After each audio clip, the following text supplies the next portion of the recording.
Marc Raimondi for ESPN at the UFC Hall of Fame induction ceremony with one of the greatest of all time, Jon Jones. How about this? We don't often see you, Jon, at some of these events, but of course you're getting inducted, your fight against Alexander Gustafsson, the first one. First of all, what does that mean for you? I know that you're, in the future, you'll probably be in this Hall of Fame individually, but now this fight, it's a big one for your career, one of the best ones probably in the history of the UFC. What are your thoughts on that? I'm just honored. I'm honored that the fans and the organization thought so highly of the fight, and it's just great. It was one of my best moments in my whole career. I actually draw back to that fight all the time to this day when I'm needing to dig deep and work hard. I try to remember those moments. So it's just great. I'm glad the fans appreciate it. When they told you that this fight was going to get inducted into the Hall of Fame, what were your thoughts? Were you surprised? I was surprised, yeah. I was surprised. I haven't really paid much attention to the Hall of Fame ceremonies in the past and stuff.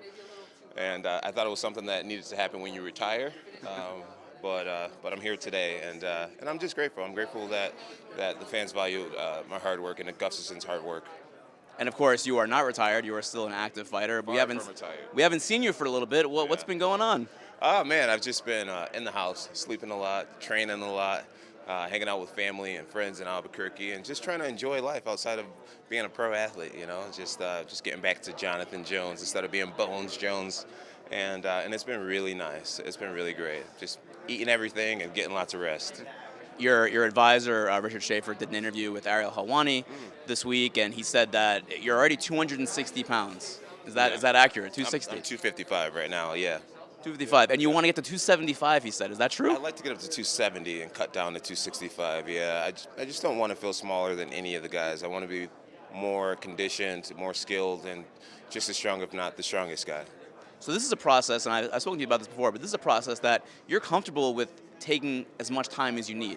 You're not trying to rush back. You're trying to do it the right way. Yeah, I want to do it the right way. I want to take my time, you know. I was fortunate enough to save a lot of money and things like that, so there's no financial pressure to jump back in there.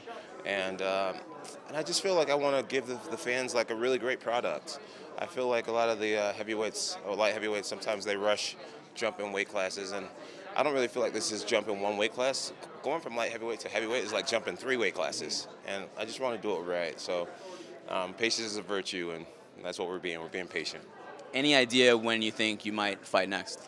So I'm hearing Francis and Ciryl Gane's going to fight maybe in January, and so I'm predicting that I'll fight maybe the second quarter of next year. So you think you'll fight the winner of Ngannou and Gane? I would like to. I would like to fight the winner of Ngannou and Ciryl, but you know we got Stipe out there lingering as well, so we'll see what the UFC decides to do. But I would love to fight the winner of those two. Yeah. Dana White had said in an interview, I think a month or two ago, that was an interesting fight for UFC. Stipe against you, you know, the greatest heavyweight of all time against the greatest light heavyweight of all time. Is that something that you'd be open to? I'm open to the idea. I've fought for so many years. At this point, I'm looking to make as much money as I can, if I'm being honest. You know, I do fight for legacy, and I do know that beating Stipe Miocic would be huge for my legacy.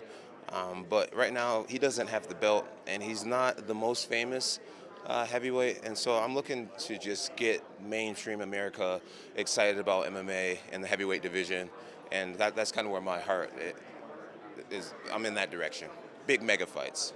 And that's probably one of the reasons why you hired Richard Schaefer, who has a lot of experience, you know, making big boxing matches, as your advisor. Yes. Schaefer has match-made some of the biggest events in combat sports history, and I think he can help me, you know, do some big things in MMA as well. So yeah, I'm excited. And just last thing, you alluded to it, but we have to see Jones and Ngannou at some point, right? I mean, how could we not, as fans, as fighters, as media, not see that fight?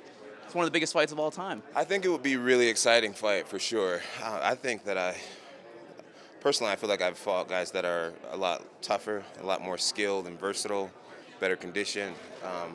But as far as just excitement for the fans, the general public, yeah, that's going to be a big fight. And whether it's Francis or Ciryl, whoever it may be, I just want to be a champion again, and heavyweight champion, and because I'm always a champion. But I just want to be the heavyweight champ, and I'll be ready for it. I'm just focusing on me. Does that concern you at all? Let's say they do that first fight, Ngannou versus Gane. What if Ngannou loses? Then we lose that Jon Ngannou fight that everyone wants so bad. Is that worrisome at all? Yeah, I feel like the Francis fight would be bigger. I feel like it would sell more, but Ciryl Gane is definitely extremely talented. I think people will be really excited to see me fight him as well. And both fights are going to be mega fights. Both fights are going to be really big fights. But yeah, I will admit Francis is a bigger one when it comes to the financial side. But it's all good. I want the belt, really. I want the belt. I want big money. Jon, thank you so much and congratulations. Thank you, man. You look good too, man.